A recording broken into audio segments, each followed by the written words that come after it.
Welcome into this episode of Coach's Corner. Jordan Woodruff with you. Good to have you along. Today we're joined by tennis coach Lynn Collenbach, and nice to have you. And, the day of recording, we're actually recording when it's like 68 degrees currently outside. So nice.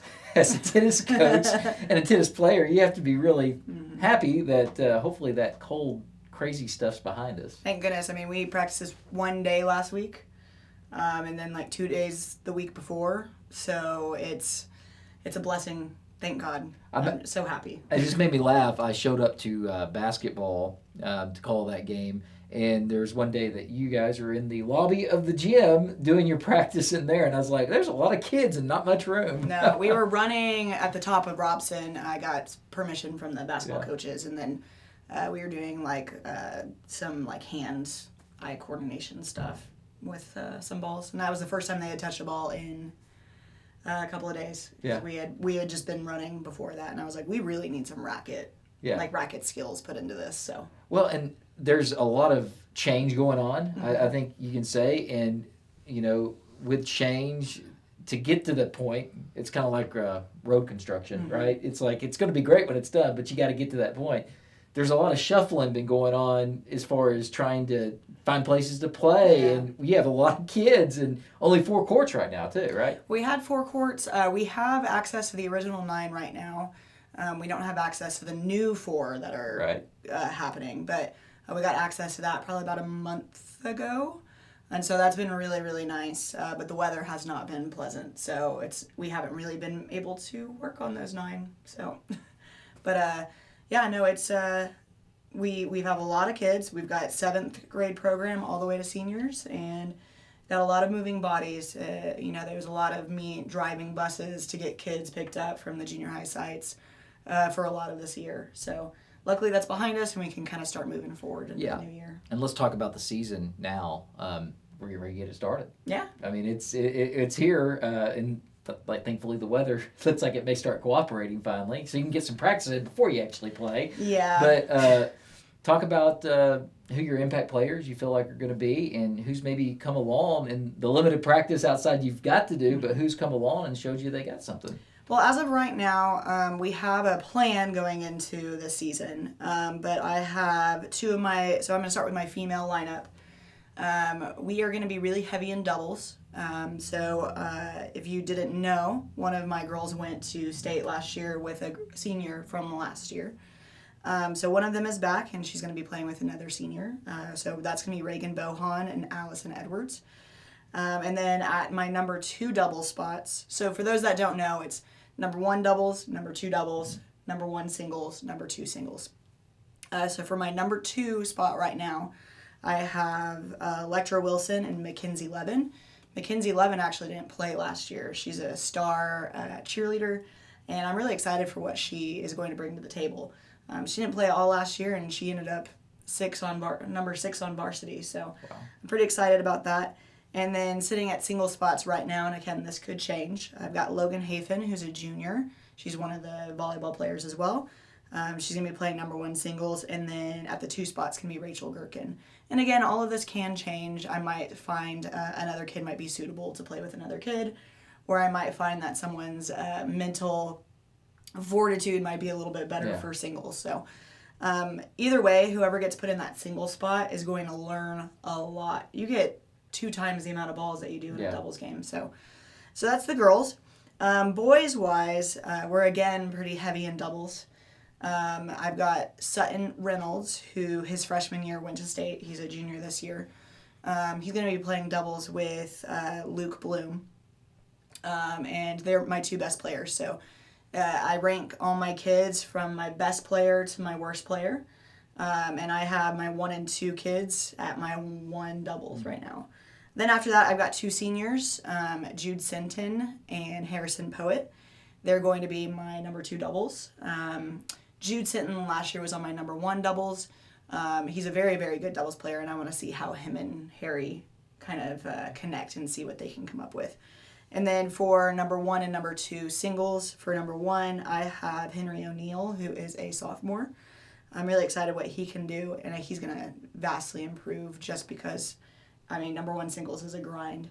And then we have a battle right now for the 6th spot on my ladder. Right now it's Tegan Phillips, but I could easily see them kind of interchanging for one of my freshmen, Aiden Iverson, who was also on the cross-country team. So he came in a little bit late, but won a whole bunch of matches to get 6th on the ladder. All right, talk about singles, doubles. Do you emphasize, I mean, I know you do them all, but do you emphasize one, like, do you want your maybe best player on a doubles team, or is it just something, do you talk to the kids, let them kind of understand and have a decision or have at least an input in it? So how do you make the decision? Because you got your 6 best, but you got 2 doubles teams, 2 singles players. So how do you kind of make that decision? I kind of get a little bit of a feel for what the kids want. Sometimes, unfortunately, they don't get what they want just because I do know that, like, some of my kiddos, they do not work well with others. So I can't put them in a doubles team. Or I know that maybe some personalities might clash, so then they're not going to be a doubles team. I know some kids don't have, like, the mental fortitude for singles because you're on your own. Right. Besides having, like, a coach there, but we can't do it for you and we can't pep you up. You know, we could do our best, but... and so that's kind of the factors going into it. And then I just look at it as a whole. How can we get to state? So I kind of look at it and I'm like, okay, well, I see the state. We're kind of heavy in the singles. Singles is a grind. Yeah. So let's see if we can get, like, our upper players to play doubles so that we can get some kids to state. Okay, yeah, that makes sense. And the singles versus doubles mentality, and I would imagine you talk about mental fortitude, but also conditioning. You're running a lot more in singles because you know you're going back and forth, and you're not just on half the court. But I've always thought in doubles things move so fast because you know you got somebody up on the net, somebody back, and all of a sudden it can move really a little bit faster pace. So talk about the difference in singles and doubles because, like I said, that there's a big difference, even though it's the same game. Big difference out there on the court. So singles, you can win matches just on the back court, like sitting in the back, just hitting forehands, backhands. Doubles, there's a lot of strategy to try to hit the net person. So you have to have cat-like reflexes to get your racket there and then to be able to put it away. And that's actually one of the things that we worked on the most during the off-season were just volleys and being more aggressive at the net. Yeah. So across the board, your goal too in singles is also to come to the net so that you can finish points, especially if they give you something called an approach shot, which an approach shot is just a shot that's short, helps you approach the net. In years past, especially my girls would hit that short shot and then come back to the baseline.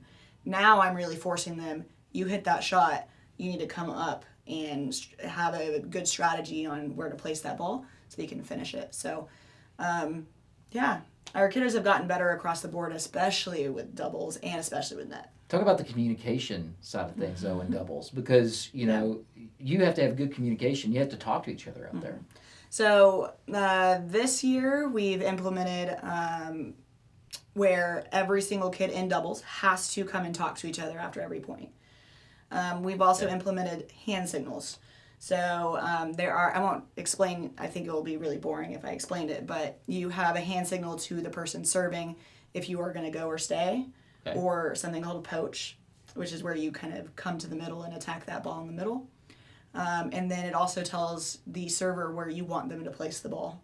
So if you want a ball placed at the tee, then you want the ball placed at the tee and you'll signal that. Okay. So it's pretty cool. Yeah, it does make sense. And I think with doubles, it's like you said, they come so fast.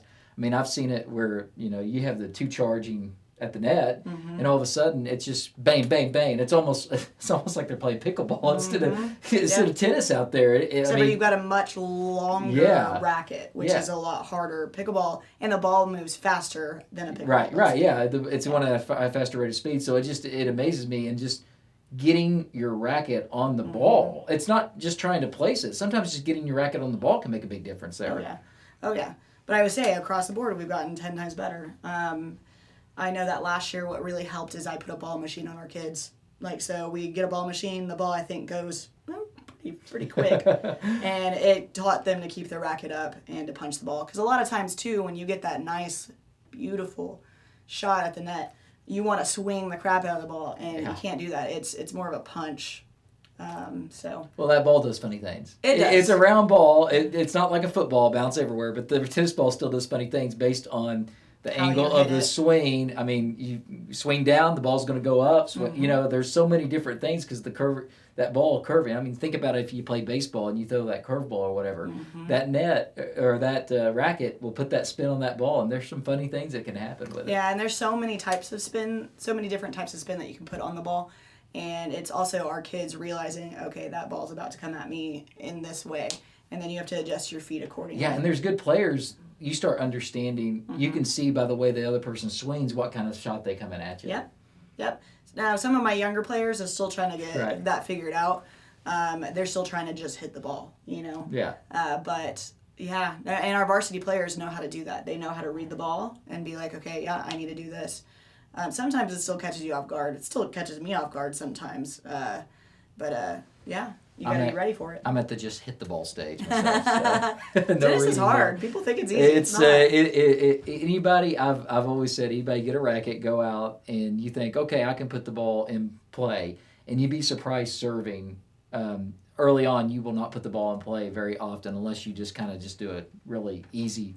Mm-hmm. I mean, it's true. I mean, I've done it because, like I said, you want to go hit the ball hard, and all of a sudden your racket's coming down, and that ball's going to go sail over the inline. So I mean, especially it's tough. if you've ever played like baseball or softball. I mean, you're gonna cut underneath that ball because your goal is to get a home run whenever you're playing. And I've hit a few home runs playing tennis. Oh, yeah. You would still be surprised at how many balls of ours go over the fence. So You did get that net going a little higher, is what we're saying. apparently, I think we do. At least they're tennis balls; they don't break windshields in the street, Thank God. right? Yeah.